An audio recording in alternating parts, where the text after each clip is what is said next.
Bueno, ¿qué tal? Ante todo, buenas tardes con todos. Buenas tardes, compañeros. Se les agradece la asistencia a esta quinta clase que estamos desarrollando como ACESIG dentro de las clases de verano. En esta oportunidad tenemos a un gran ponente, a nuestro ex compañero, ahora es egresado de nuestra facultad, el compañero egresado geólogo William Mata.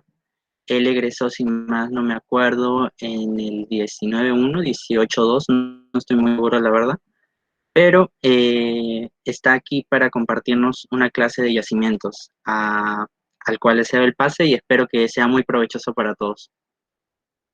William, ¿estás ahí? Buenas tardes, Anthony.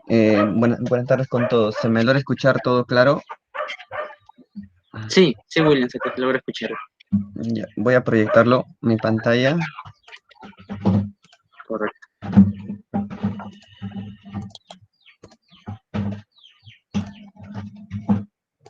¿Se logra visualizar mi pantalla? Sí, correcto. Ya, Anthony, una consulta. ¿Tengo algún tiempo límite? ¿Una hora como máximo? Bueno, creo que la mayoría de nosotros normal se queda hasta el último, así que será dos Ya, horas, aprox, y- 2:30 por ahí. ¿Está bien? ya. A ver, voy a tratar de conllevarlo a ello entonces. A ver. Primeramente, agradecerle a ustedes por la invitación. Para mí siempre es un gusto compartir a veces lo poco que he adquirido en esta, digamos, en esta corta carrera. Entonces, voy a tratar de mostrarle algunos conceptos en- que quizás no son nuevos para ustedes, pero sí quizás interesantes desde el punto de vista para entender los yacimientos. No me voy a centrar, digamos, en la primera parte a explicarles netamente un modelo, sino más centrarme, por ejemplo, en las características de los fluidos hidrotermales. Como dice el título, vamos a hablar principalmente de yacimientos hidrotermales, ¿sí? No vamos a tocar quizás otros tipos de yacimientos como magmáticos, ¿ya? Entonces, principalmente les hablaré un poco de, digamos, de pórfido, de BMS, MBT y epitermales. Sí, voy a hablarles un poco de ello. Me hubiera gustado quizás tocar un poco de SCAR. No sé cómo vaya esto del tiempo, pero digamos, son sistemas, digamos, también complejos y quizás sí me tomaría mucho tiempo de explicarles cómo funciona un sistema tipo SCAR, por ejemplo, acá en el Perú. Ya, pero si hay consultas de ello, al final puedo abrir otras diapositivas de otros talleres y ahí explicarles si es que tienen alguna duda, ¿sí? Entonces, yo no tengo ningún problema en responder lo que pueda llegar a saber de algún tema y normal lo consultan, ¿sí? No va a haber ningún problema. Entonces, lo que yo, básicamente, para entender los yacimientos, yo trato de verlos desde otro punto de vista, como les mencionaba. Los modelos son importantes, sí, para exploración, para, pues, digamos, para conceptualizar ideas, es bueno los modelos geológicos. Sin embargo, para entender cómo evoluciona un sistema hidrotermal, los modelos como que no ayudan mucho en ese sentido, ¿sí? Porque ya un modelo te establece cómo se ha quedado, digamos, toda la evolución que se haya dado, ya te establece cómo queda el sistema, pero muchas veces no entendemos cómo es la evolución, por ejemplo, de esos fluidos hidrotermales, ¿sí? Entonces voy a centrarme a ello, a tratar de explicarles. Entonces, por ejemplo, en el Perú tenemos grandes yacimientos de cobre, zinc, plomo, plata, oro, y gran parte de ellos, por no decir todos, están asociados a fluidos hidrotermales. Cuando voy a tocar el tema de fluidos hidrotermales como término, no me voy a referir netamente a una génesis, ¿ya? Si es una génesis magmática o simplemente es agua calentada. Simplemente la idea de fluido hidrotermal para nosotros va a ser, ah, digamos, agua caliente, ¿sí? Digamos, para simplificar muchas cosas, ¿sí? Entonces, por ejemplo, ¿qué parámetros muchas veces, quizás si se han preguntado estas cosas, de qué parámetros va a depender que un metal se transporte o en otras características o un metal precipite? ¿no? Como un sulfuro, etcétera. Entonces, todo ello, ¿qué parámetros controlan ello? Que es una de las grandes preguntas.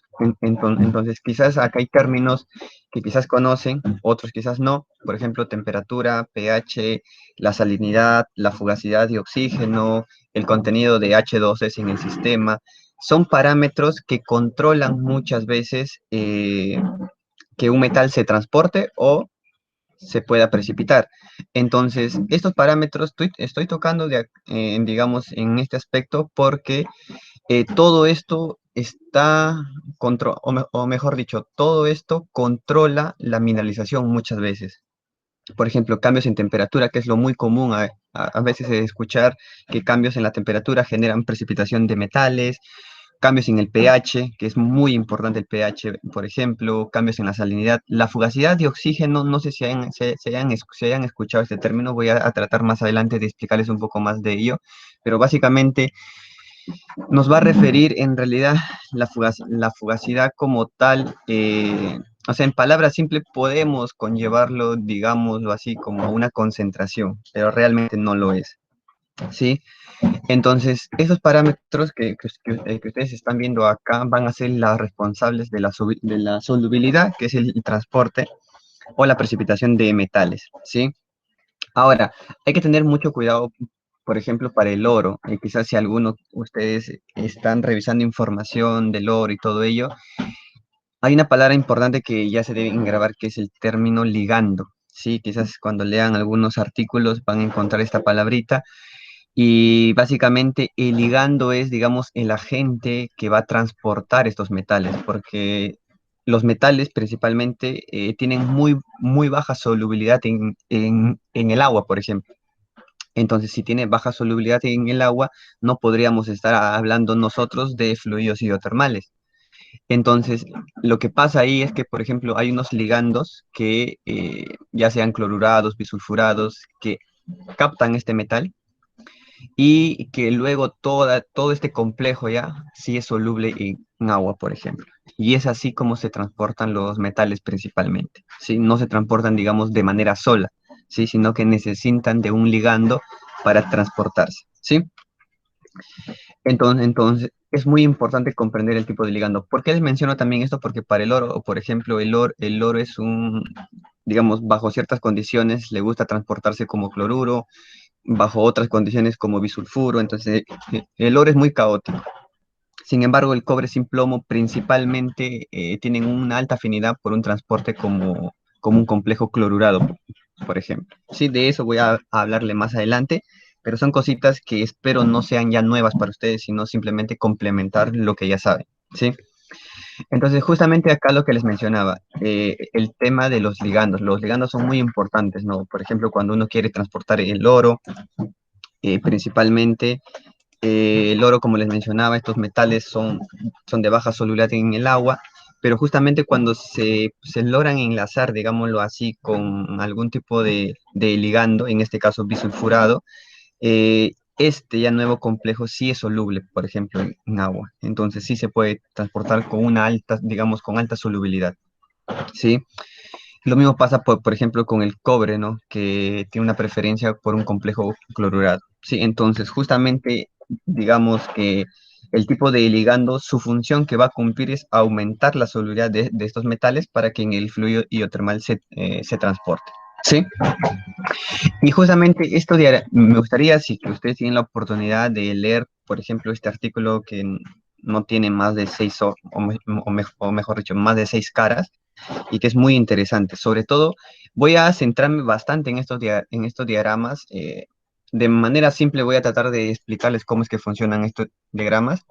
En el eje X va a haber un parámetro, ¿no? Ya sea la temperatura, ya sea el pH, ya sea la salinidad, o ya sea el contenido de H2S en el sistema, por ejemplo, en el fluido. Y justamente digamos, en el eje Y va a estar el metal en el fluido. Mejor dicho, estamos acá hablando de solubilidad. Si tienes una alta solubilidad, obviamente estaremos hablando de transporte. Mientras que si cae la solubilidad, ya por los conceptos que saben ustedes, estaríamos hablando de precipitación. Sí, entonces son dos cositas que ustedes ya deben manejar estos diagramas binarios, digamos, con dos parámetros, solubilidad acá y, por ejemplo, acá y con temperatura. ¿Sí? Entonces, a ver, de manera muy simple, por ejemplo, acá estamos viendo que a medida que baja la temperatura, ¿sí? Está cayendo la solubilidad de los metales. Por ejemplo, podemos estar hablando acá para el oro, podemos estar acá hablando para la plata, podemos estar hablando para el cobre, ¿sí? Para el zinc, etcétera. Entonces, justamente la temperatura me está diciendo que al disminuir la temperatura, está cayendo la solubilidad, por ende está precipitando. Entonces, en términos para conocer, digamos, un poco más la evolución de los sistemas, quiere decir que un sistema cuando se enfría, entonces es, favorece la precipitación de estos metales. Entonces ya la temperatura es un controlador para la precipitación de metales, por ejemplo, que pueden cumplir en muchos sistemas. ¿Sí? No, por ahora no me voy a centrar netamente a hablarles de un sistema en específico. ¿Sí?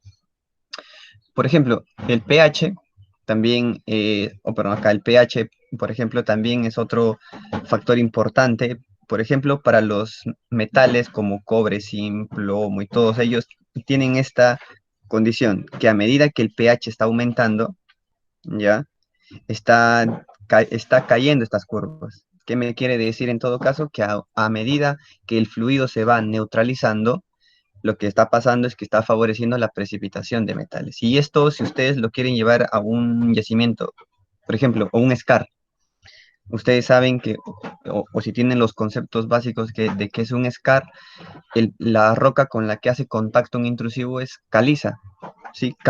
Carbonatos. Y tú sabes que si viene un fluido ácido, se encuentra con un carbonato, ese fluido con el tiempo se va a ir neutralizando. Entonces es también un factor, la roca caja en este caso, para neutralizar ese fluido y empezar a precipitar metales como cobre sin plomo, por ejemplo. ¿Sí?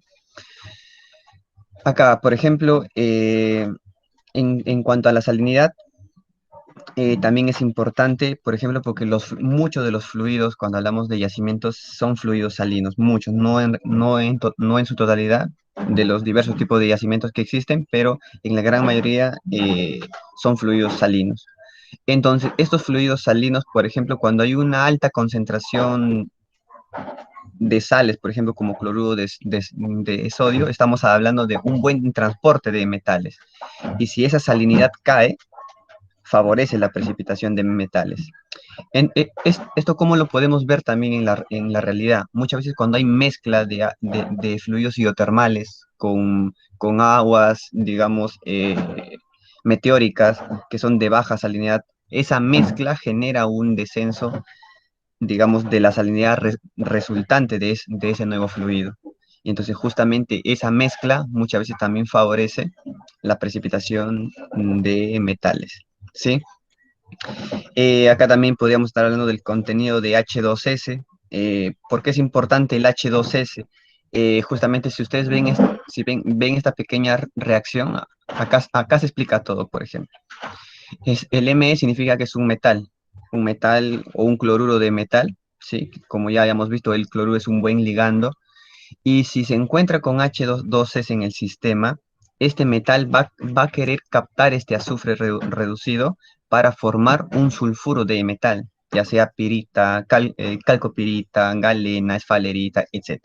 Entonces, justamente cuando hay un aumento de H2S, va a favorecer esta reacción para que precipite el sulfuro de metal.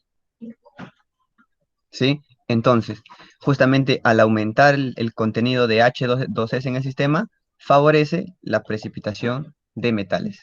¿Sí? Entonces, es muy importante justamente también el contenido de H2S en el sistema. ¿Sí? Entonces, digamos que estos diagramas son un poco engorrosos, pero ya poquito a poquito lo vamos a ir comprendiendo para un sistema en específico. ¿Sí? Eh, a ver, voy a pasar algunas diapositivas para, creo que hay algunas consultas. Acá no lo puedo visualizar las preguntas, pero Anthony, si hay preguntas, normal, me interrumpes y lo podemos discutir. ¿Sí? ¿Te parece? No puedo ver la pantalla del Meet cuando estoy proyectando. Claro, claro, esto. A ver, Marianela Guerrero pregunta, ¿por qué el molibdeno tiene relación inversa a los otros metales cuando se evalúa versus el pH? Ya, buena pregunta de Marianela. A ver, Marianela, lo que pasa con el molibdeno que muchas veces el molibdeno es tardío. Muchas veces en los sistemas tipo pórfido, no sé si por ahí tengo imágenes, pero voy a tratar de dibujarlo acá. No sé si has visto algunas venillas, por ejemplo, en los sistemas tipo pórfido. La venilla es, digamos, de cuarzo, que puede tener sulfuros, ¿sí? Pero muchas veces en las paredes encontramos molibdeno, ¿ya? Entonces, ¿qué? Cuando encontramos en las paredes, muchas veces lo que me está diciendo que es tardía. Quiere decir que la estructura con el tiempo se ha reaperturado para que fluido rico en molibdeno precipite. Entonces, ya me está diciendo de alguna manera que el molibdeno también puede ser tardío. Ahora, ¿por qué tiene una relación inversa? A ver, lo que pasa con el molibdeno al ser tardío, tú sabes que en los sistemas tipo pórfido, por ejemplo, lo hablaré más adelante, sí, pero el fluido como se va neutralizando con el tiempo, ¿sí? Entonces el pH del sistema va cambiando, ¿sí? Entonces como el fluido se está neutralizando, lo que va a pasar es que el molino se va a ir concentrando, porque hay que recordar que el molibdeno no se transporta como cloruro, ¿sí? Entonces, justamente no va a favorecer la precipitación justamente, digamos, en ese estadio. Entonces, ya tardíamente, cuando el sistema está más equilibrado, es donde el molibdeno va a tener, digamos, un papel mucho más importante para precipitar.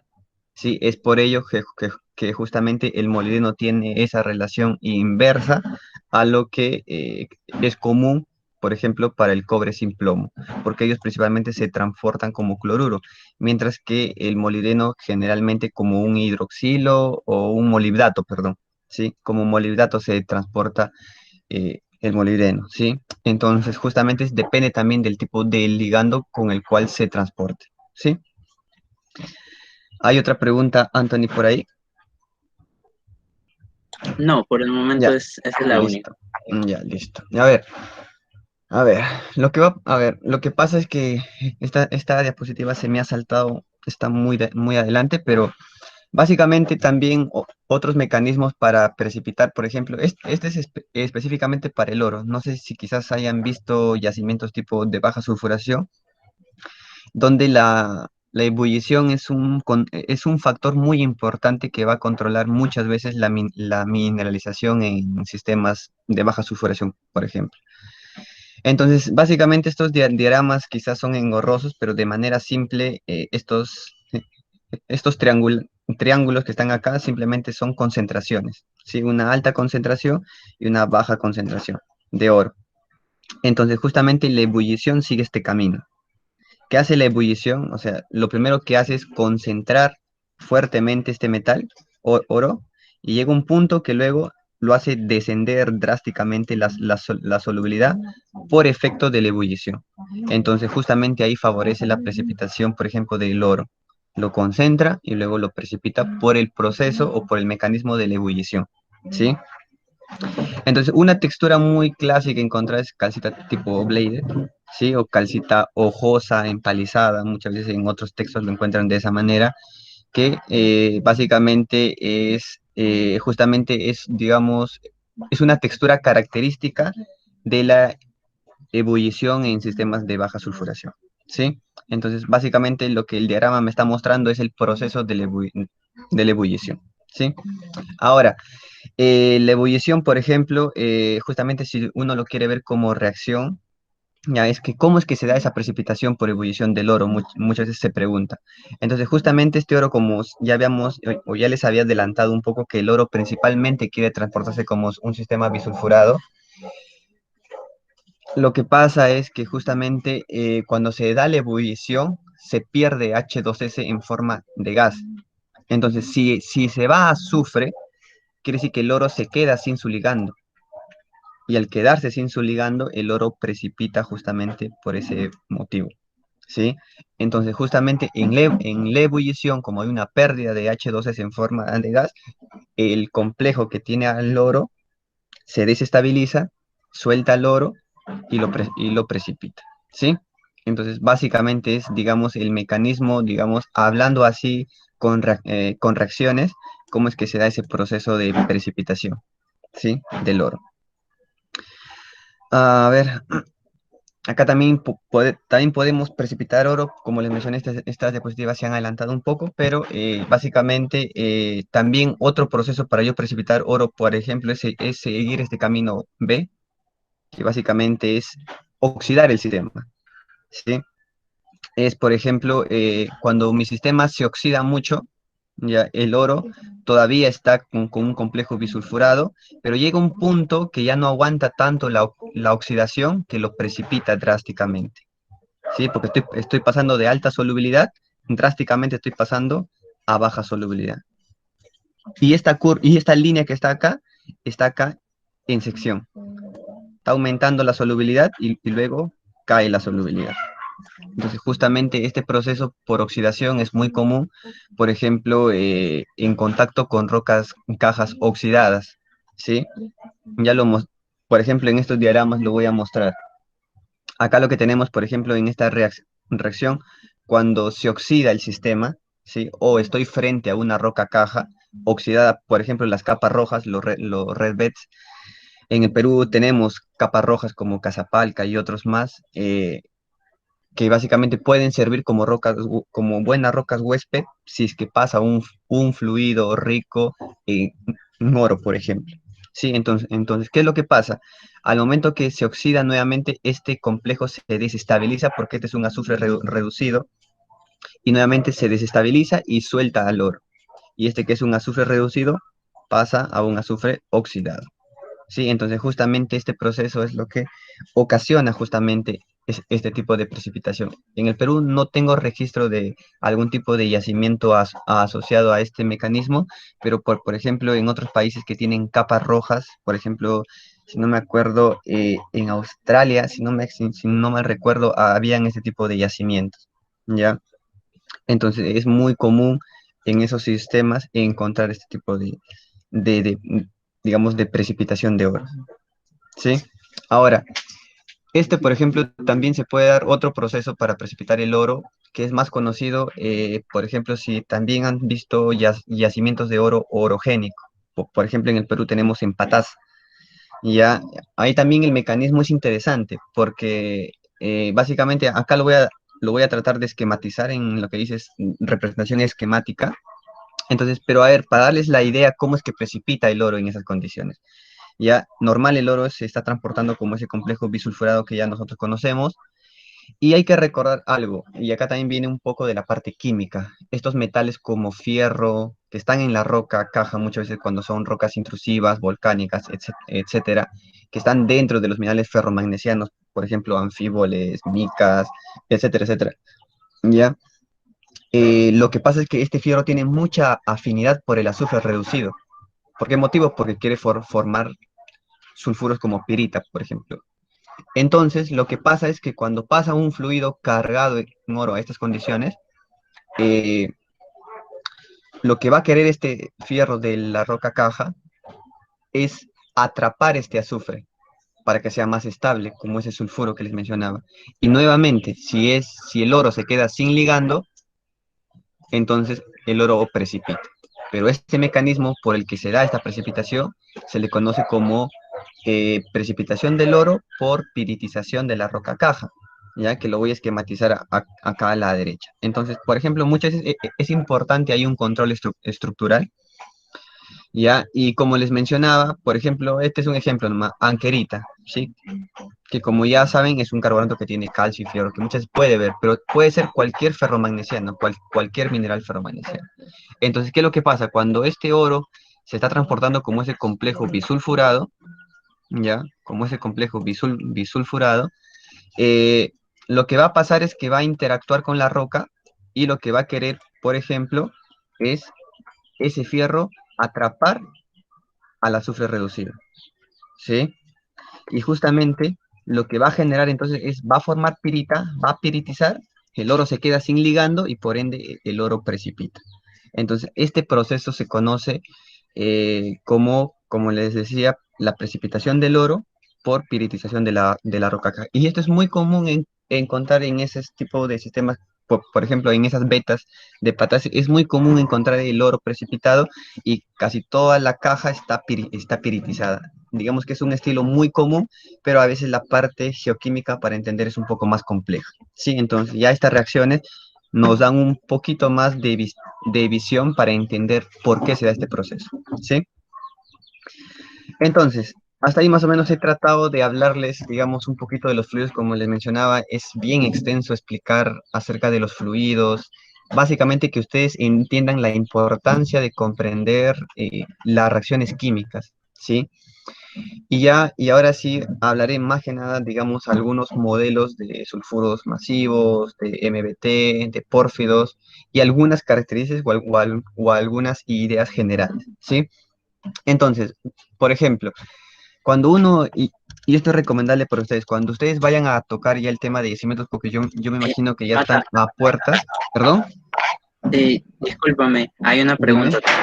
dime, dime. Eh, Boris Pérez pregunta, ¿la presión no influye en la precipitación? Principalmente se ha visto que la presión no juega, digamos, o sea, a ver, la presión del sistema no, pero la presión que pueda ocasionar para generar brechamiento, ese control sí, pero digamos, la presión del sistema no. ¿Por qué? Porque digamos que un sistema está a tal profundidad y la presión para ese sistema se mantiene casi constante, pero dentro de este mismo sistema sí pueden haber cambios de presión. ¿Sí? Por ejemplo, por un cambio, no lo sé, un control estructural donde la presión puede escapar muy fuerte y puede craquelar la roca y eso es lo más común, por ejemplo, ver las texturas tipo brechas que lo vamos a ver más adelante, ¿ya? Pero como el sistema en general no, ¿sí? ¿Hay alguna otra pregunta, Anthony? No, eso es todo. Listo. Ya, entonces miren, a ver, como les mencioné, no soy un especialista en estos sistemas ni de BMS ni MBT porque no los he visto personalmente, pero sí hay mucha información y de eso les hablaré más que nada. Entonces, por ejemplo, cuando uno va a querer, como les mencionaba, quiere aprender muchas veces las características de los yacimientos, es recomendable comprender sus alteraciones, conocer las condiciones de temperatura a las cuales se forman, el fluido si ha sido salino, qué tan salino ha sido, y luego comprender quizás por ahí con un modelo evolutivo, ¿sí? Para entender un poco más estos sistemas. Entonces, por ejemplo, los BMS, que son los sulfuros masivos vulcanogénicos, si uno revisa este artículo, que se lo recomiendo, es un artículo muy interesante porque es una recopilación de una serie de tipos de yacimientos, están pórfido, scar, BMS, MBT, tipo Carlin, etcétera, donde está representado las inclusiones fluidas, ¿ya? A ver, de manera simple, las inclusiones fluidas simplemente son la huella digital de algún fluido que en algún tiempo pasó por esa zona y atrapó un poco de ese fluido, ¿no? Y entonces justamente su estudio de las inclusiones permite comprender las condiciones de formación, ¿sí? Así de manera muy general. Entonces, se ha realizado, por ejemplo, a una serie, todos estos datos corresponden a muchas minas relacionadas a BMS en el mundo, y lo que se ha hecho es una recopilación de información, ¿ya? Entonces, básicamente no son sistemas muy salinos, porque si vemos el promedio está, digamos que es una salinidad hasta muy parecida a la del agua del mar, ¿sí? Entonces son sistemas que no necesariamente son salinos, ¿ya? No hay mucho cloruro, por ejemplo, en estos sistemas. Ahora, las temperaturas, básicamente como se ha realizado en una serie de yacimientos, y eso también es importante, cada yacimiento es único, ¿sí? Hay que tenerlo presente siempre. Entonces, básicamente pueden estar bordeando entre los 120, 300 grados de temperatura, digamos, toda su evolución. Sí, entonces estos sistemas están evolucionando en estas condiciones tanto de temperatura como de salinidad, sí, que tranquilamente pueden estar en un promedio de, no lo sé, 5, 6% o sí, 6% en peso de salinidad, ¿sí? Entonces, son esas características importantes para comprender los yacimientos. Lo otro, por ejemplo, es comprender los sistemas evolutivos, el modelo evolutivo, ¿ya? Pero uno va a encontrar una serie de información para diferentes yacimientos y una serie de modelos, ¿sí? Cada modelo muchas veces se realiza en base a un patrón que es un yacimiento tipo, que tiene todas las alteraciones quizás bien manifestadas y en base a ellos se hacen estos dos modelos. Pero hay que recordar nuevamente, como les digo, que cada yacimiento es único. Entonces, lo que básicamente plantean, digamos, para este modelo en específico es, por ejemplo, que muchas veces hay controles estructurales, muchas veces un contexto muchas veces distensivo que pueda generar algún tipo de estas fallas normales y por ahí generan escape, ¿sí? de fluidos hidrotermales y que van a generar justamente la precipitación de metales justamente acá por cambios principalmente en temperatura, ¿sí? Entonces, ahora, por ejemplo, para los BMS muchas veces se habla de dónde vienen esos metales y hay muchas cosas que quedan en discusión todavía. Pero, por ejemplo, acá lo que ellos plantean que muchas veces de toda esta zona que también son rocas, digamos, entre volcánicas, ígneas, etcétera, que están acá, eh, puedan arrastrar esos metales. Sí, por eso que en el modelo plantean que están arrastrando algunos elementos móviles como sodio, potasio, magnesio, los sulfatos, pero también están transportando eh, hierro, zinc, cobre, etcétera. ¿Sí? Y entonces justamente todos ellos luego por cambios en temperatura y también cambios muchas veces en otros factores son lo que ocasionan finalmente la precipitación de estos metales importantes. ¿Sí? Ahora, también un factor puede ser muchas veces la mezcla con fluidos de esta zona. Sabemos que el agua de mar tiene, digamos, una salinidad mucho más baja todavía. Entonces, justamente esta mezcla también, como les había mencionado diapositivas anteriores, una mezcla de fluidos, por ejemplo, puede generar muchas veces precipitación de metales, ¿sí? Entonces, este es el modelo esquemático que quizás ustedes también ya lo han visto como todo fluido muchas veces genera en ese paso por la roca craquelamiento porque hay una presión, digamos, muy alta dentro del sistema. Se rompe la presión, craquela la roca y muchas veces tenemos este tipo de, digamos, de texturas. ¿Sí? Ahora, cuando se habla muchas veces de la precipitación, y esto es, digamos, por regla general y porque también se conocen muchos yacimientos, es que metales como cobre, así, están, digamos, más en la parte más centrales y sin plomo en la parte más distales, porque su solubilidad nos dice eso, que básicamente que a temperaturas un poco más bajas es más factible precipitar más sin plomo, por ejemplo. ¿Ya? Estas son algunas fotografías que podemos tener algunas texturas que pueden estar laminadas, pueden estar, digamos, diseminadas. Por ejemplo, esta es una muestra. Estos son los conductos muchas veces por donde salen estas como fumarolas. Y esto es una muestra de ello. Por ejemplo, el conducto que se va taponeando muchas veces con el tiempo cuando va saliendo fluidos y va precipitando en las paredes, justamente este es un corte a ello. ¿Sí? Entonces no hay, digamos, algo, no hay una textura así típica de los sistemas BMS, pero sí las laminadas o en muchos casos la mineralización es masiva muchas veces.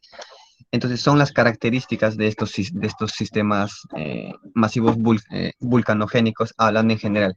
Pero lo que le quería añadir un poquito más a esto es hablarles un poco más acerca del Perú. ¿Ya? Básicamente esto, eh, estamos hablando nosotros que, más que nada, finales claro, del Cretácico, estamos hablando de que había, por ejemplo, acá una cuenca, ¿sí? Digámoslo así, como un canal, lo que se conoce la cuenca Guarmey, ¿sí? Y que básicamente teníamos un vulcanismo subacuático, por ejemplo. ¿Y cuál es lo típico? Las lavas almohadilladas, ¿sí? Si ustedes se van acá nomás, por ejemplo, por Huaral, van a encontrar este tipo de morfologías de lavas almohadilladas. Es muy típico. Entonces son morfologías de rocas volcánicas que nos están manifestando justamente que estaban por debajo, mejor dicho, era un vulcanismo subacuático, ¿sí? Luego digamos, esta pequeña zona, luego ha habido mucho más vulcanismo, pero ahora ya más un vulcanismo subareal, ¿sí? Que se ha manifestado en esta zona. Y esto digamos que esta es una reconstrucción de lo que ya se conoce, ¿sí?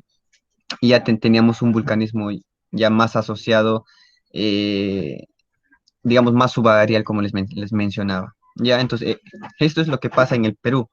Ahora, ¿y para qué es importante ello? Porque los sulfuros masivos vulcanogénicos están asociados a estos en el Perú.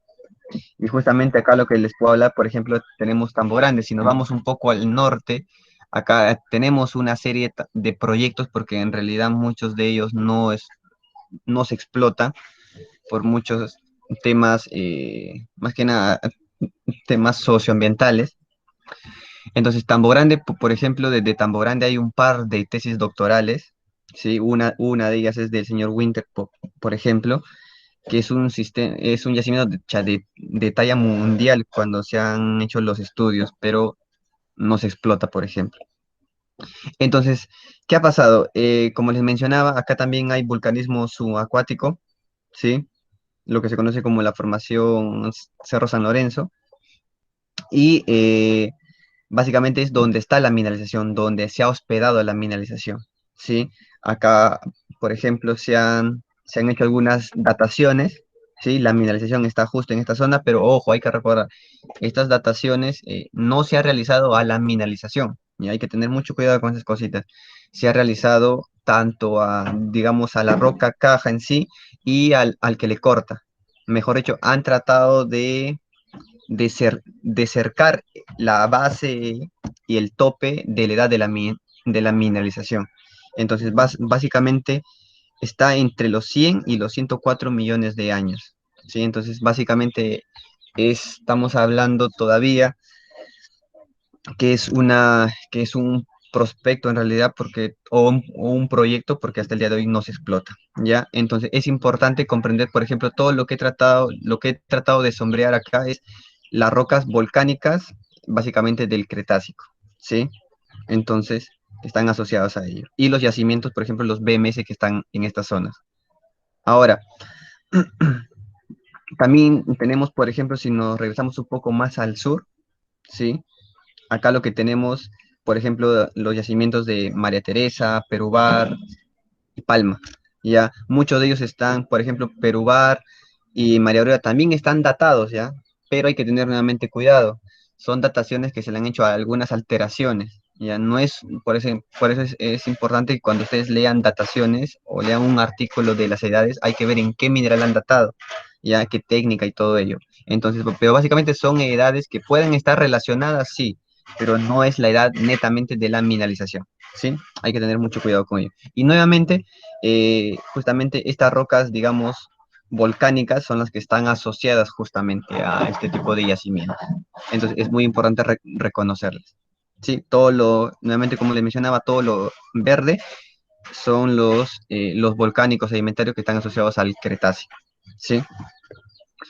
Entonces, básicamente, ese es para hablarles un poco acerca de lo que eran los BMS, ahora, por ejemplo, los MBT, los que han tenido la oportunidad de, por ejemplo, estar en el ProExplo, ha habido una exposición de MBT muy interesante, espero lo hayan visto. Ya, por ejemplo, nuevamente con las inclusiones. Si se acuerdan ustedes anteriormente, las salinidades, por ejemplo, acá son mayores a comparación de los BMS. Por ejemplo, acá vemos salinidades que, por ejemplo, están entre los 20 y tantos, 24, 23 por ciento en peso de salinidad. Quiere decir que son un poco más salinos que los BMS, por ejemplo. Acá están en los minerales que se han hecho el estudio de las inclusiones fluidas. Y en el rango de temperatura como que sí están, digamos, un poco más semejantes. Pero, por ejemplo, principalmente que están bordeando los 100 grados, los 150 grados. ¿Sí? Entonces son de bajas temperaturas. Este es un modelo básicamente esquemático de cómo es que se centran los BMS, los MBT, perdón.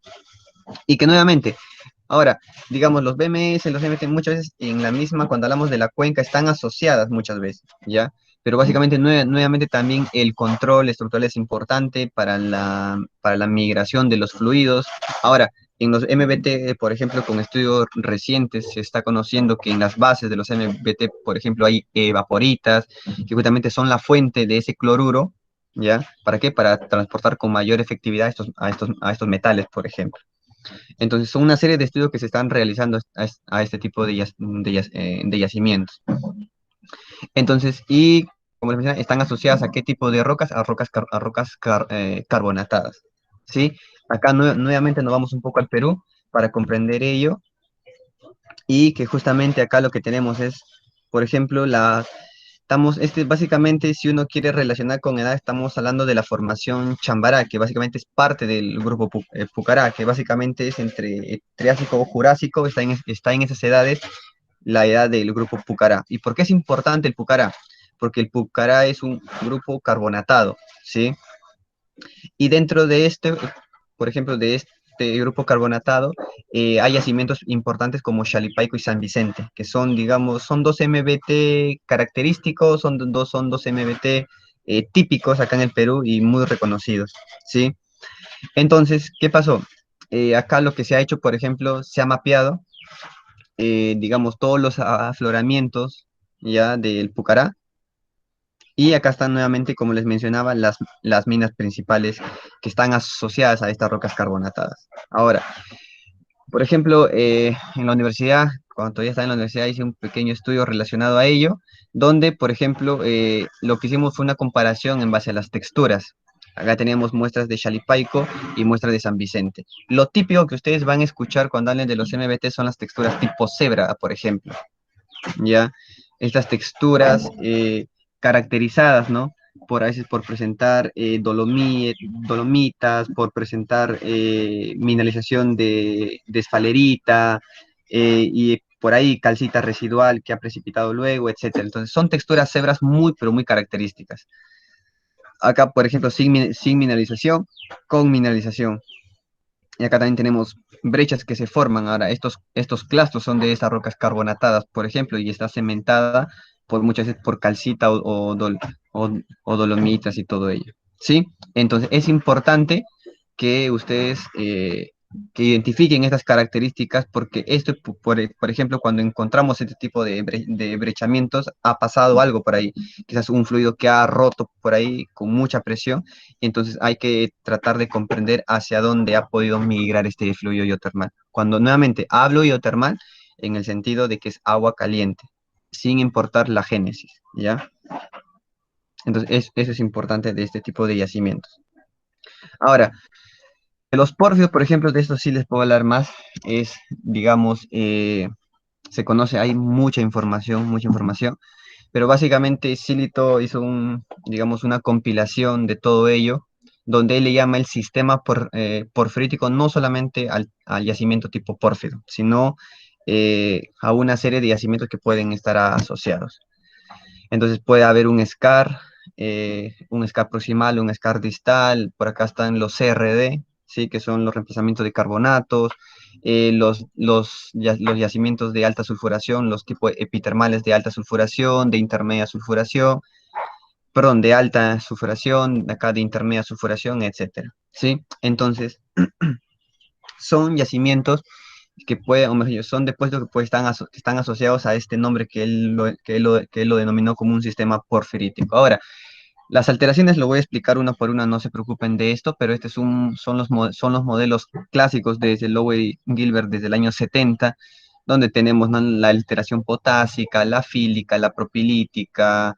En las bases muchas veces, que se conoce muy, muy poco de esta alteración, que es la calcosódica, que están en las bases de los pórfidos. Y entonces, estos, digamos, son modelos más estáticos ya con el tiempo. Por ejemplo, Kuzmanov y Pokrovsky ya han ido incluyéndolo, la evolución en cuanto a los fluidos, como les mencionaba, que es muy importante comprender los yacimientos, más que decir este yacimiento es tal o cual, sino comprender su evolución en base a los fluidos hidrotermales. ¿Sí? Entonces, eso es como, digamos, en base a las inclusiones fluidas se ha logrado ello, comprender un poco más la evolución de estos fluidos y sobre todo las características de estos fluidos. ¿Ya? Entonces, les voy a hablar un poco más acerca de los pórfidos, ¿sí? Porque es algo que quizás en el Perú es algo que es muy resaltante, pero, por ejemplo, muchas veces nos preguntamos acerca de las condiciones, ¿ya? Por ejemplo, una de las primeras alteraciones en desarrollarse, ojo, dejando de lado la alteración calcosódica, no le voy a explicar ello, ¿sí? La alteración potásica, digamos que es una de las primeras, ¿qué es lo que está pasando?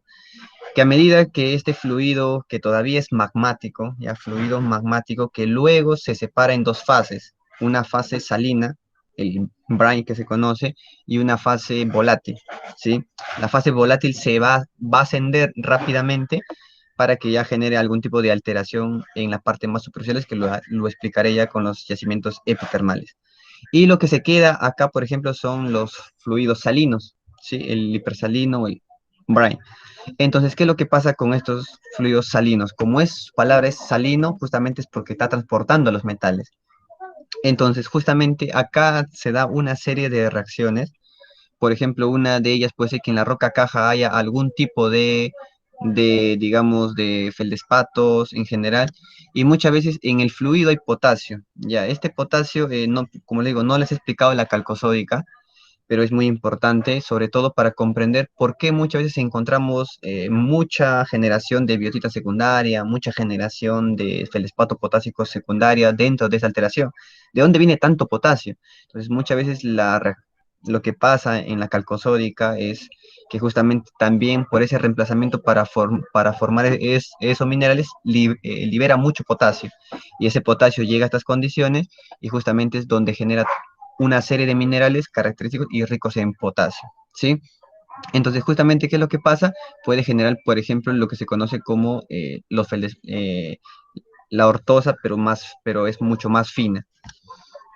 Entonces, acá luego también tenemos, por ejemplo, cómo es que se forma esa biotita secundaria. Nuevamente, los ferromagnesianos, como anfíboles, por ejemplo, la horblenda, se, digamos, el potasio entra al sistema y lo que va a pasar es formar biotita secundaria. Y ahora, esto, por ejemplo, es una muestra de biotita primaria, lo que ustedes han visto en una roca ígnea, ¿no? Todas las características, se puede sacar con un alfiler, etcétera. Pero las características de una biotita secundaria es que son mucho más finas, ¿sí? Por ejemplo, están en zonas muy puntuales. Entonces, esa es, digamos, la manera, digamos, más simple de reconocer entre una biotita primaria, digámoslo así, y una biotita secundaria. Sí, es muy masiva, está justamente, digamos, de manera distribuida aleatoriamente, etcétera. ¿Sí? Entonces, los minerales principales dentro de la alteración potásica son estos minerales como la ortosa, como la biotita secundaria, pero también hay otros minerales como anhidrita, magnetita, etcétera, etcétera. ¿Sí? Entonces, no son los únicos característicos de este sistema. ¿Sí? Ahora, luego, ¿qué pasa? Creo, ahora, las temperaturas también, acá se me escapó a hablarles un poco más de ello. ¿Por qué estas temperaturas? Ya, mira, no tengo ahorita los diagramas para mostrarles, pero si hay preguntas de ello, como les mencionaba, voy a abrir otras diapositivas, pero en este rango de temperaturas es donde se permite, porque hay diagramas de fases que lo explican, que se permite en este rango de temperaturas que este fluido se separe en dos fases, como les mencionaba. Entonces, justamente ese rango de temperaturas son las más apropiadas para que el fluido magmático pueda separarse en dos fases y empezar a generar la alteración potásica, ¿sí? Ahora, ¿por qué el pH es casi neutro o neutro? Ya, y ojo, cuando digo neutro no me refiero a 7. Ya, eso también hay que tomarlo con cuidado. El pH neutro principalmente en sistemas hidrotermales no es 7. En sistemas hidrotermales principalmente está fluctuando entre 5, 5.5, 5.7. El pH neutro, ¿ya? Hay que tener mucho cuidado con ello. Y ahora, y es que, ¿qué es lo que pasaba? Es que este fluido cuando ingresa es un fluido ácido, ¿ya? A ver, no sé si me dejo entender de ahí, pero este es un fluido ácido, ¿ya? Y justamente los minerales, los feldespatos, por ejemplo, que está caracterizado las rocas ígneas de acá, eh, son, digamos, pueden neutralizar, pueden servir como rocas buffer para este fluido ácido. Es por ello que cuando interactúa con esa roca, este fluido ácido, con el tiempo se va neutralizando. Y es por ello que el pH resultante de la alteración potásica es neutro, ¿ya? Esa es la explicación de por qué el pH es neutro. ¿Qué más? ¿Qué más? A ver, ya, hasta ahí está bien. Ahora, dentro de ello, por ejemplo, A su vez, cuando se va desarrollando la alteración potásica, en las zonas más distales también al mismo, se va desarrollando la alteración propilítica, ¿sí? Entonces, la alteración propítica ya es de menor temperatura. ¿Por qué motivo? Porque el fluido, estamos un poco más distales y obviamente la temperatura va a ir descendiendo con el tiempo. También el pH es casi neutro por justamente la misma explicación. Sí, ahora, básicamente su mineralogía es básicamente, hay mucha clorita, hay mucha epídota, etcétera. Hay una serie de minerales y acá están las reacciones que nos permiten comprender ello. ¿Ya? Entonces, justamente en campo, muchas veces, si uno ha visto este tipo de litologías o este tipo de alteraciones, son caracterizados por estas rocas verdes. En secciones delgadas se puede ver la clorita, etcétera. ¿Sí? Entonces, son esos minerales indicadores de que estamos, digamos, en las zonas un poco más distales del sistema tipo porfo. ¿Sí? Ahora, la alteración fílica, digamos que también es interesante porque muchas veces y acá va a venir quizás un poco de problemática, de discusión, porque siempre se dice, ¿no? Que a medida que el sistema se va enfriando, las aguas van percolando y se va haciendo acá, digamos, tipo una mezcla y está favoreciendo mucho más la precipitación, ¿sí? Entre la potásica y la fílica en esta zona. Pero también se han hecho estudios, por ejemplo, con isótopos, etcétera, que básicamente también nos dicen que fluidos hidrotermales tardíos de la misma cámara magmática que se va enfriando con el tiempo pueda ser también o pueda estar implicada también en la generación de la alteración fílica. ¿Sí? Entonces no simplemente es por percolación de aguas meteóricas, sino también puede haber una influencia de las aguas netamente de la evolución de esta cámara magmática. ¿Sí? Entonces, la mineralización uno lo puede encontrar, por ejemplo, lo típico es encontrar los stoward, ¿sí? Acá en estructuras, pero también se puede dar de forma diseminada. Entonces, todo eso está controlado por muchas cosas, por ejemplo, por la roca caja. Si la roca caja no es tan permeable, entonces el fluido al chocar con esa roca poco permeable, entonces va a tratar de romper la roca, de generar craquelamiento y probablemente generar este tipo de estructuras tipo stoward. ¿Sí? Mientras que muchas veces si la roca, digamos, es un poco más porosa y permeable, entonces pueda soltar su mineralización, digamos, de forma diseminada. ¿Sí? Entonces son algunas características muy típicas a veces de que a veces la roca caja tiene un papel importante para dejar precipitar o en todo caso romper esa roca caja para depositarlo en estructuras. ¿Sí? Entonces son esas características muchas veces de la alteración fílica. ¿Qué más por acá? Ya está. Entonces, hasta ahí básicamente he tratado así de manera muy general, pero muy general, de hablarles un poco acerca de los sistemas tipo pórfidos, ¿sí? Entonces, ahora pasamos a explicarles ya, digamos, la última parte de todo lo que es los sistemas epitermales. Hasta ahí, Anthony, ¿hay consultas? Pues no, la verdad en el chat no hay ninguna consulta. Creo que Ya, continúa. listo. Ya, listo, listo. Entonces, miren, entonces luego podemos hablarles nuevamente un poco acerca de los sistemas epitermales. Eh, ahora, acá lo que se ha hecho es una compilación de muchos sistemas epitermales acá entre alta y baja sulfuración. Y por ejemplo, los que están con una crucecita o una X son los de alta sulfuración y los de azulitos son de baja sulfuración. Ahora, principalmente, y esto es, o sea, generalmente, los de alta sulfuración, ya, digamos, son de baja ley y de alto tonelaje. ¿Cómo es eso? Quiere decir que, por ejemplo, yo necesito extraer mucha masa digamos, de material para solamente capturar o concentrar poca cantidad de oro en este caso. Entonces, ese es típico de la zona, de los yacimientos que son a tajo abierto, por ejemplo. Los yacimientos a tajo abierto sacan volúmenes grandes de material, pero simplemente es mínimo la recuperación. ¿Ya? Entonces, justamente son yacimientos caracterizados por alto tonelaje y baja ley. Y de esto también pueden ser otro tipo de yacimientos como los pórfidos o algunos pórfidos scar que existen. Ahora, los de alta ley y bajo tonelaje son los que están asociados principalmente a estructuras. Por ejemplo, cuando hay sistemas en vetas, simplemente se hace principalmente este tipo de estructuras, lo que se hace es hacer una mina en socavón, por ejemplo, porque simplemente se sigue toda la estructura para concentrar. Es por ello que son de bajo tonelaje, porque no saco mucho material, porque toda la ley está concentrada en esa veta y son de alta ley. Sí, eso es lo característico de esto. Y miren, principalmente los de alta sulfuración, principalmente están caracterizados por ser de alto tonelaje, voy a poner el puntero, ser de alto tonelaje, pero baja ley, bajo grado, baja ley, como ya les había mencionado. Y principalmente los de baja sulfuración están caracterizados porque son de alta ley y de bajo tonelaje. Porque les mencionaba que estos principalmente son atajos abiertos y principalmente estos son socavón, porque están en estructuras. ¿Ya? Ahora, si hablamos de los controles muchas veces, para los de baja sulfuración es muy típico el control estructural, ¿no? Porque van a estar en estructuras, en, digamos, betas. Entonces, el control estructural es muy importante. Mientras que, por ejemplo, los de alta sulfuración, principalmente es el control litológico. ¿Por qué? Porque todos los minerales económicos están diseminados, por ejemplo, ya sea en pórfido, ya sea en los epitermales de alta sulfuración, en algunos scar grandes, etcétera. ¿Sí? Ahora, en cuanto a la profundidad, por ejemplo, acá nosotros tenemos, ya significa Yanacocha.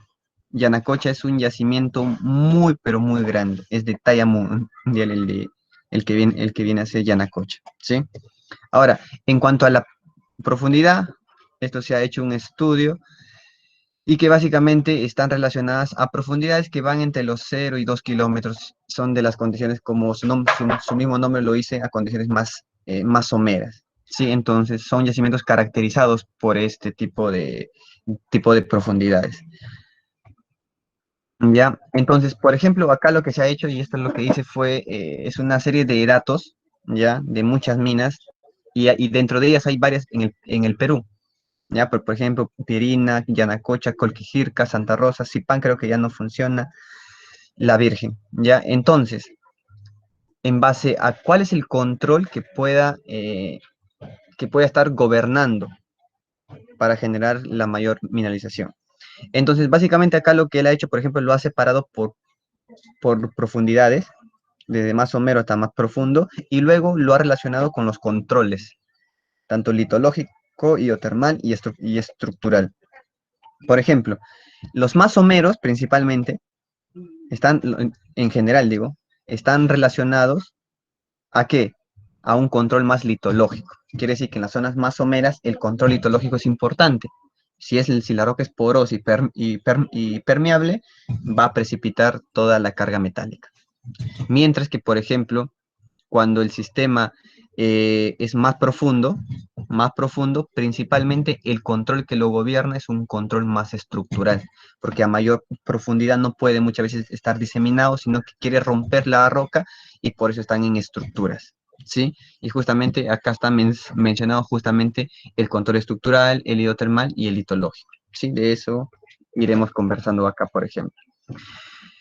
Por ejemplo, este es Chaquicocha, ya que es parte de Yanacocha, y acá lo que se tiene es una serie de secuencias volcánicas, el Lower Andesite, el Upper Andesite, y acá tenemos un tipo de litología que ya lo llaman TUT, que es básicamente, no sé si ustedes han visto en rocas volcánicas, o mejor dicho, en piroclásticas, con rocas con textura, con fiames, no sé si han visto ese tipo de texturas, pero que son rocas muy favorables para hospedar mineralización, por ejemplo. Entonces, ¿qué ha pasado? Por ejemplo, cuando hay rocas permeables, la mineralización se va a dar de manera muy efectiva, porque por esa zona permeable va a migrar ese fluido y va a precipitar. Entonces, justamente este color plomo es esa litología que les mencionaba, y es una litología muy favorable. Todo este anaranjadito es la mineralización, ¿sí? Ha mineralizado muy bien en estas zonas permeables. ¿Ya? Ahora, también es importante, por ejemplo, el tema de cambios en permeabilidad, Ya, por ejemplo, acá lo que tengo es una roca permeable por donde pasa el fluido normal, pero al encontrarse con una roca que es impermeable, muchas veces la precipitación se da de manera muy brusca. Y eso es lo que pasa justo acá. Estamos pasando de una roca permeable a una roca que es de baja permeabilidad. Estos son principalmente andesitas, ¿sí? Entonces, ¿qué es lo que va a pasar? Que justamente en ese cambio de permeabilidades precipita mineral, ¿sí? Y justamente eso también se cumple acá en esto. ¿Qué es lo que ha pasado? Este es un domo, a ver. Este es un domo, todo esto es un domo, ¿ya?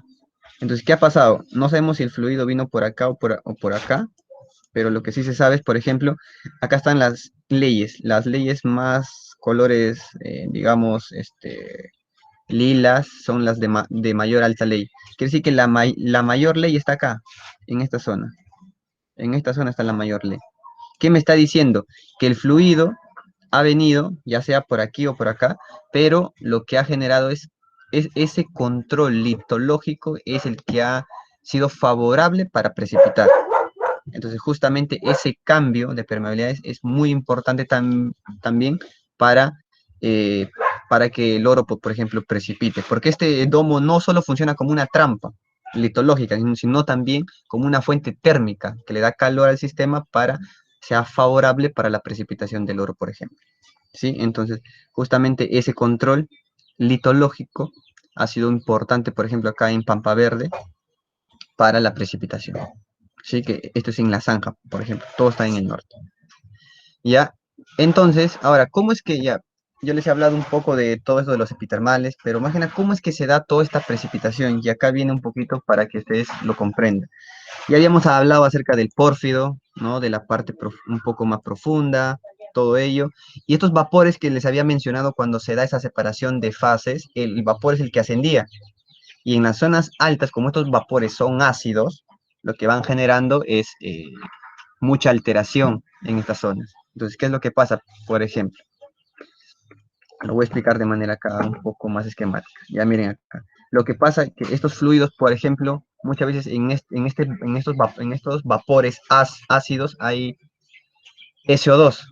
Muchas veces con las aguas que se encuentran acá en estas zonas someras, generan ácido sulfúrico y H2S. Y estos son importantísimos, uno para una cosa y el otro para la otra. Por ejemplo, el ácido sulfúrico le va a dar las características ácidas a ese vapor que ahora, como ya se mezcla con el agua, es un fluido, digámoslo así. ¿Y qué es lo que pasa? Esta acidez, ¿se acuerdan ustedes que todo esto son rocas volcánicas, entre ígneas volcánicas, etcétera? ¿Qué es lo que va a pasar? Que todos estos minerales como feldespatos, micas, anfíboles, todos ellos son susceptibles a la acidez. Entonces, ¿qué es lo que pasa con este fluido? Va a empezar a atacar a todos los minerales excepto al cuarzo. El cuarzo, si uno revisa sus diagramas de estabilidad, va a poder encontrar que el cuarzo no le afecta cambios en la acidez.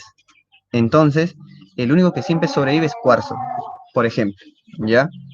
Entonces, es importante, por ejemplo, ver, entonces cuando lo que teníamos era la roca caja normal, que era una roca ígnea, una roca volcánica, ¿sí?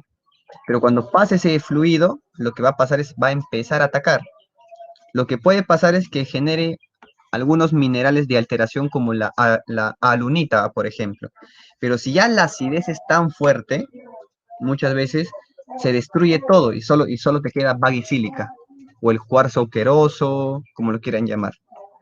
Entonces, simplemente estos huecos son la manifestación de los otros minerales como feldespatos, micas, etcétera, etcétera.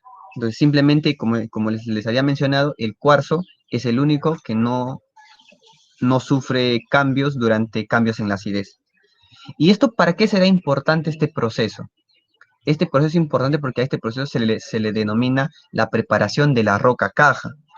Como ya has generado porosidad y también obviamente debe haber controles estructurales que rompan esta roca para que también haya permeabilidad más efectiva, pero ya estás generando espacios para que fluidos tardíos mineralicen el sistema, ¿ya? Ojo, la mineralización en los temas epitermales de alta, por ejemplo, no se da de manera digamos, en un solo evento, no, sino primero se da la preparación de la roca, que es lo que le estoy explicando, y luego es que se da la precipitación de metales en esa zona.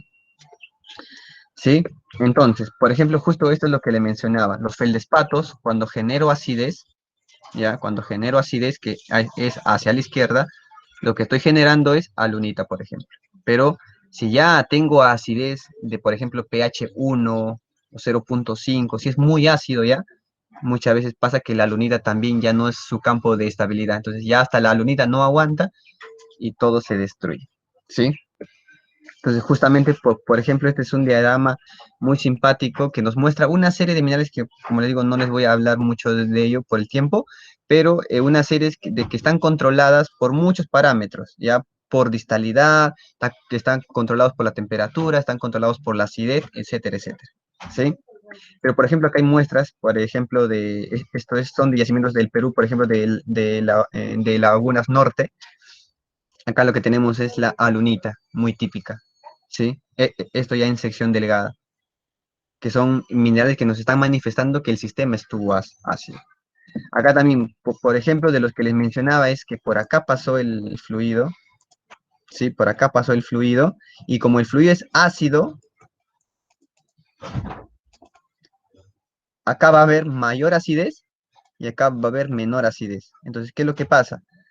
Como acá hay mayor acidez, ya les había mencionado que muchas veces no aguanta ni la alunita, entonces todo esto es baggy-sílica, baggy. Acá en estas zonas todavía hay alunita, y en otras zonas hay por ejemplo, hay otros minerales ya de menor acidez que todavía son estables a esas condiciones. Entonces, estos son los feeder, ¿no? Como que los canales por donde circula ese fluido hidrotermal caliente. Acá tenemos, por ejemplo, en muestra de mano, todo esto que ven por acá, por ejemplo, hasta acá, estamos hablando bagicílica, acá ven los espacios, es bagicílica. Quiere decir que por acá pasó ese fluido. Y esto es en muestra de mano, por ejemplo. Y acá todavía encuentras a los minerales, a los felespatos alterados, pero no están, pero cambio, acá ya no encuentro a esos minerales. Entonces estamos hablando de que hay una alta acidez y una menor acidez. ¿Ya? Entonces justamente por acá pasó ese fluido. Entonces lo podemos ver en afloramiento, incluso hasta en muestra de mano. ¿Sí? Algunos yacimientos en el Perú, por ejemplo, Yanacocha, esto se ha estudiado, por ejemplo, hay una tesis doctoral del doctor Longo, que básicamente lo que ha hecho, por ejemplo, en todas estas zonas, a ver, ¿dónde está el puntero? Todas estas zonas que tenemos acá, todo esto son rocas volcanosedimentarias del Paleógeno Neógeno, todas las de color medio rojo claro. Sí, entonces muchos de los yacimientos epitermales de alta superficie están asociadas justamente a ello. Todo acá está lo que se conoce como Yanacocha, que en realidad es un complejo, hay muchos yacimientos ahí. Ya, pero están asociadas, como nuevamente repito, a rocas volcánicas, piroclásticas. Es por eso que es muy importante si uno quiere estudiar este tipo de yacimientos, conocer bien, digamos, la estratigrafía de rocas volcanosedimentarias. Sí, es muy importante. Acá lo que se ha hecho, por ejemplo, son las dataciones, ¿sí? En muchos de estos sistemas. Y básicamente se han hecho acá, por ejemplo, se ha datado en argón a argón.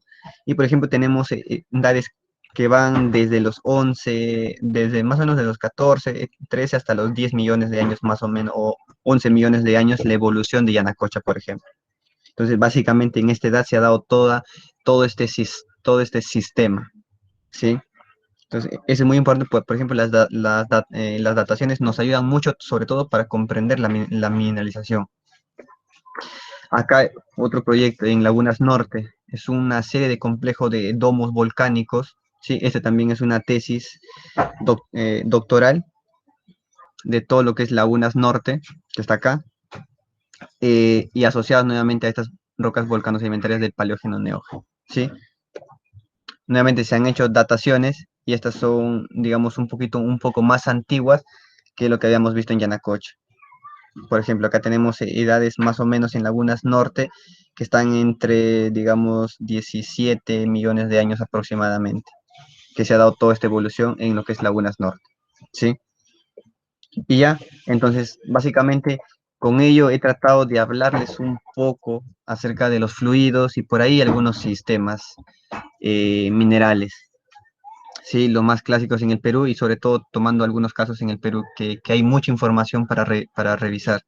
Anthony, no sé si hasta ahí hay preguntas, dudas, consultas quizás de otros temas, normal, podemos conversar, no hay ningún problema. Pues no, pero sí, chicos, como lo comenta William, el chat está abierto, pueden preguntar en cualquier momento y yo voy a leer la pregunta.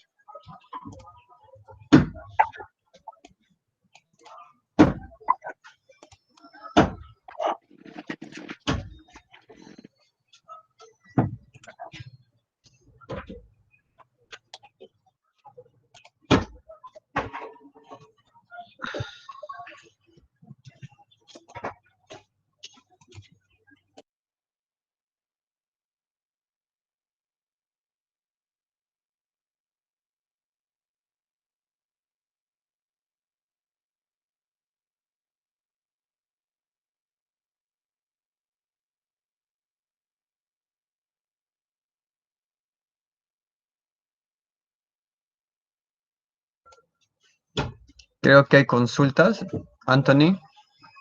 Sí, de parte de Marco. Marco Powys Ujú, pregunta, ujú. ¿es un yacimiento cordillerano un epitermal de IS?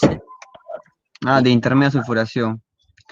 Bueno, los cordilleranos es un término, por ejemplo, que lo aplica mucho el señor Fomboté, por ejemplo, y que algunos dicen que pueden estar asociados, pero básicamente cuando uno habla de yacimientos, por ejemplo, en epitermales, o sea, como consejo, y eso también yo lo he aprendido, es en vez de describir si es un depósito de alta, intermedia o baja sulfuración, es entender el proceso en los epitermales, por ejemplo, que es bien complejo. En un yacimiento, por ejemplo, ¿ya? De alta sulfuración o de baja, uno puede tener una evolución de intermedia, de alta, de baja sulfuración. Entonces, el nombre en general cuando se le da, básicamente es por el tema económico, pero si hablamos de la evolución es más complejo de lo que a veces uno lo pueda comprender de esa manera. Pero hay algunos que mencionan ello. ¿Alguna otra consulta?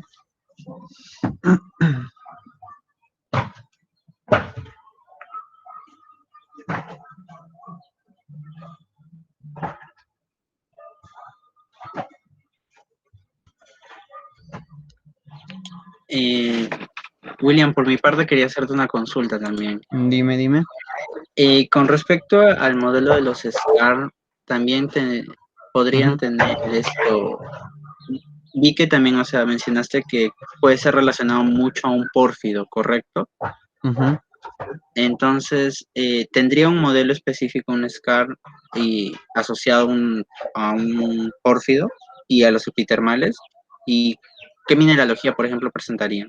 Mira, Granates, ajá, tipo. mira, los sistemas SCAR, por ello, para la presentación no he querido tocarlo porque es justamente también de acá, si no me recuerdo, en unas semanas voy a dictar un curso de ello, pero en realidad es que el tema de los SCAR he estado trabajando también actualmente en un sistema tipo SCAR, y mejor dicho, en otro proyecto, y es muy interesante porque depende mucho, digamos, lo que nosotros concebimos por ejemplo, a ver, voy a tratar de mostrar una imagen por ahí de, de Scar, ya. mm, mm. Si me das un segundo, voy a buscar una diapositiva para mostrarte ello. Claro.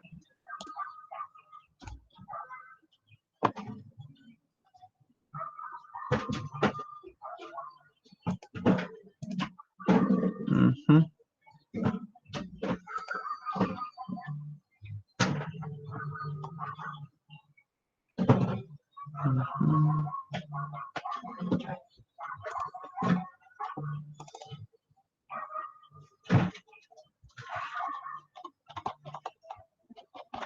Voy a mostrarles una diapositiva de un modelo que es un modelo que hice hace tiempo, pero creo que es importante que lo vean.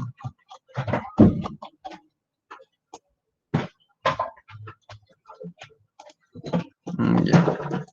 ¿Se puede ver? Se ve la pantalla, ¿no? Sí. Ya, mire. A ver, básicamente, a ver, si quieren entender SCAR, como le digo, he estado muy metido en este tema. Y, o sea, como les mencioné nuevamente, los modelos son importantes, sí, pero a veces hay cositas que a veces escapan ya de un modelo, muchas veces cuando uno quiere comprender la evolución. Por ejemplo, en el sistema SCAR, lo típico que nos van a enseñar es que hay un cuerpo intrusivo, una roca carbonatada, y esa interacción con el tiempo del intrusivo va a liberar sus fluidos y va a generar una serie, un zoneamiento mineralógico que muchas veces dicen, ¿no? No lo sé, dicen, por ejemplo, granates, piroxenos o lastonita, que es lo clásico, ¿no? Pero eso es, en realidad se cumple, sí, muchas veces, pero por ejemplo, yo he visto casos en que tengo el intrusivo, tengo puro granate, y luego llego al contacto y no encuentro ni piroxeno, no encuentro ni wollastonita, por ejemplo. Y a veces ahí los modelos mueren, como uno dice, ¿no? Pero todo es que en realidad todo va a depender, y esto es quizás, a ver, depende de muchos factores. Uno de ellos, por ejemplo, es, o sea, la mineralogía que yo voy a tener acá, ¿ya? Va a depender de muchas cosas. Por ejemplo, del tipo de intrusivo. ¿Qué tipo de este intrusivo? Solamente para hacer comparaciones, ¿ya? Antamina tiene un intrusivo, digamos, más diferenciado. Por ejemplo, Morococha, es Morococha, se me ha ido Tintaya, perdón, y en Tintaya también es un SCAR, pero el intrusivo es más máfico. Y miren, en Antamina, por ejemplo, es típico, ¿no? Los granates, siempre hay más granates que piroxenos muchas veces, pero en cambio, por ejemplo, en Tintaya hay mucho más piroxeno. Entonces, justamente ahí el tipo de intrusivo también es importante y es responsable de la mineralogía que se pueda tener. ¿Ya? O sea, de ese punto de vista, por ejemplo, si comparamos esos dos, es SCAR, el de Tintaya y el de Antamina, por ejemplo. Otro caso, no solo depende también del tipo de intrusivo, también depende del tipo de roca caja. Siempre decimos carbonato, pero ojo, hay que tener en cuenta si es un carbonato más puro o es un carbonato más clástico. ¿Qué es eso? Cuando uno habla de clástico, quiere decir que son carbonatos sucios, que tienen altos contenidos en aluminio, fierro, eh, magnesio, etcétera. Y cuando es carbonato mucho más puro, quiere decir que no tiene casi nada de estos elementos que he mencionado. Entonces, entonces también depende de ellos, por ejemplo, solamente para darles una idea. Y esto es, ustedes lo van a captar si saben mineralogía, por ejemplo, o saben o sea, no la fórmula, pero saben qué elementos tiene tal mineral. Por ejemplo, eso creo que lo tengo por acá en una diapositiva. Esto, por ejemplo. Ya miren, es importante también lo que les mencionaba acerca del tipo de protolito. Por ejemplo, acá tenemos una roca carbonatada, pero en este caso es clástica, ¿no? Va a tener, obviamente por ser carbonato va a haber calcio, pero puede tener fierro, magnesio, aluminio, sílice, etcétera.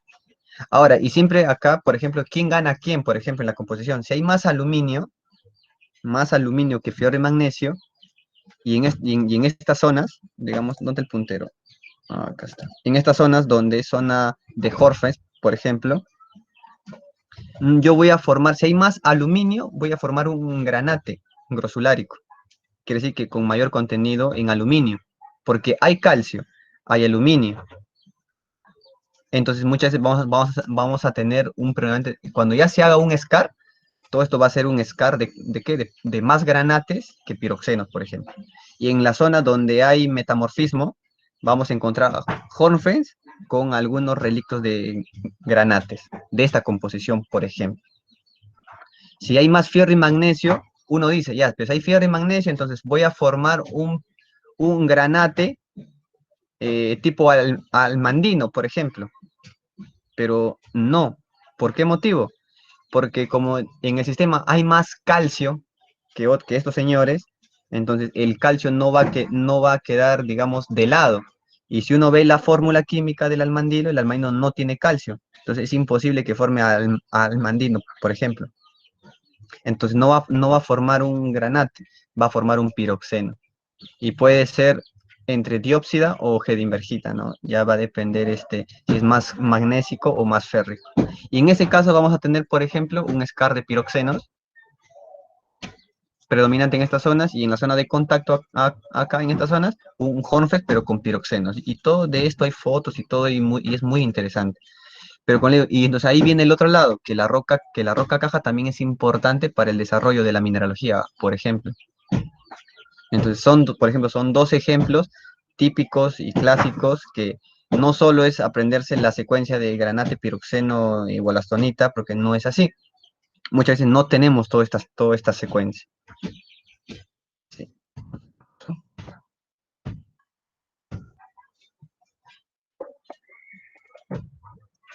¿Alguna otra pregunta, Anthony? Y en el tema de lo que son el reconocimiento del exoscar y el endoscar, ¿cuál es una característica principal para eso? Ah, Ya. ¿solo la mineralogía o aparte? No, la También. textura también es importante. Ya te voy a mostrar algunas fotos. Por acá tengo fotos, creo. A ver, a ver. Ya. Por ejemplo, esta foto. Olvídense de lo que dice ahí, no voy a hablar de ello. Simplemente de la foto, ¿ya? Guíense de la foto. Por ejemplo, si ustedes se han visto intrusivos, esta textura como que se parece a un intrusivo. Tiene, no sé si lo puedes ver, Anthony, tiene como que la textura de un intrusivo, Sí, ¿sí? correcto. Ya. Sí. Esto es esta es una muestra típica de un endoscar.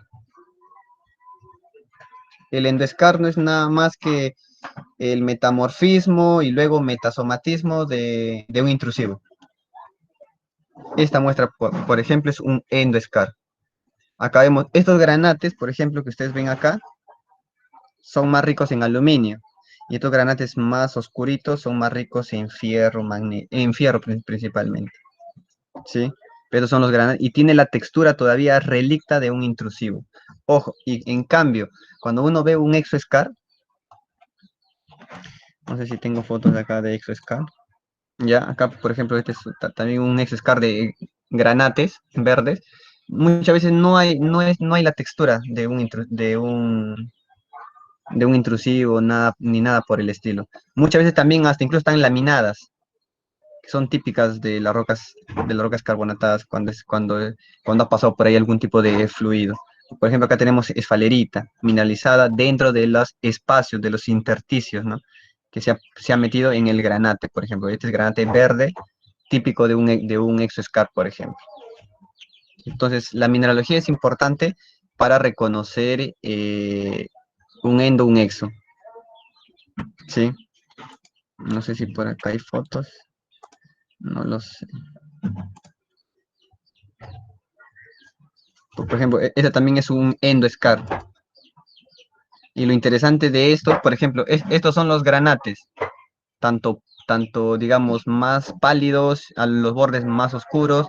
Y ven este de color verde, no sé qué verde será, verde agua, verde, no lo sé. Es un verde claro, pálido. Ese es, por ejemplo, piroxeno. Y es un piroxeno tardío porque está dentro o se está metiendo por los espacios que está quedando, ¿no? Entonces justamente es toda la evolución que se da, pero hay una predominancia de granates sobre piroxenos para estos sistemas, por ejemplo. No sé si por ahí hay más fotos. No. Ujú. ¿Alguna otra pregunta, Anthony? No sé si por ahí tengo más fotos. Por mí todo bien. Gracias más bien por la pregunta. No sé si muchachos tienen alguna pregunta más. Si hay consultas.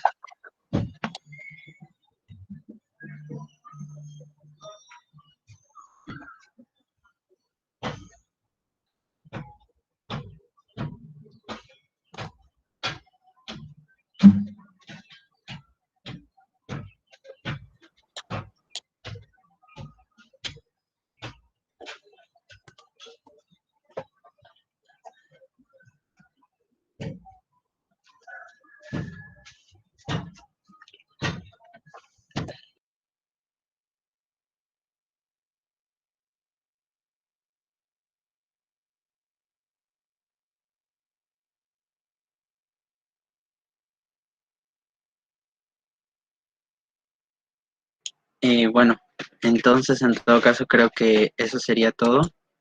Y bueno, ante todo agradecerte a ti, William.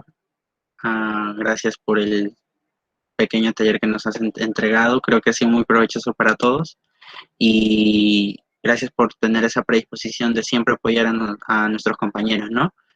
Quizás muchos son nuevos para ti, quizás algunos no los conozcas, algunos sí. Pero lo chévere es que nos has ayudado un montón.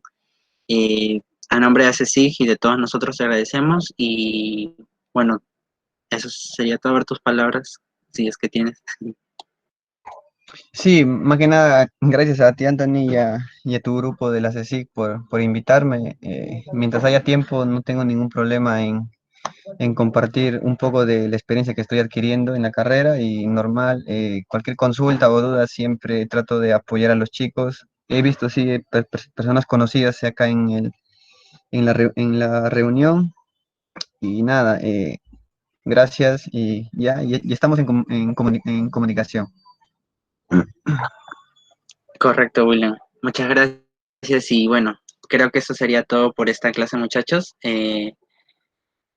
Y estaremos en contacto. Muchas gracias con todos, muchas gracias por su participación y bueno, eso sería todo.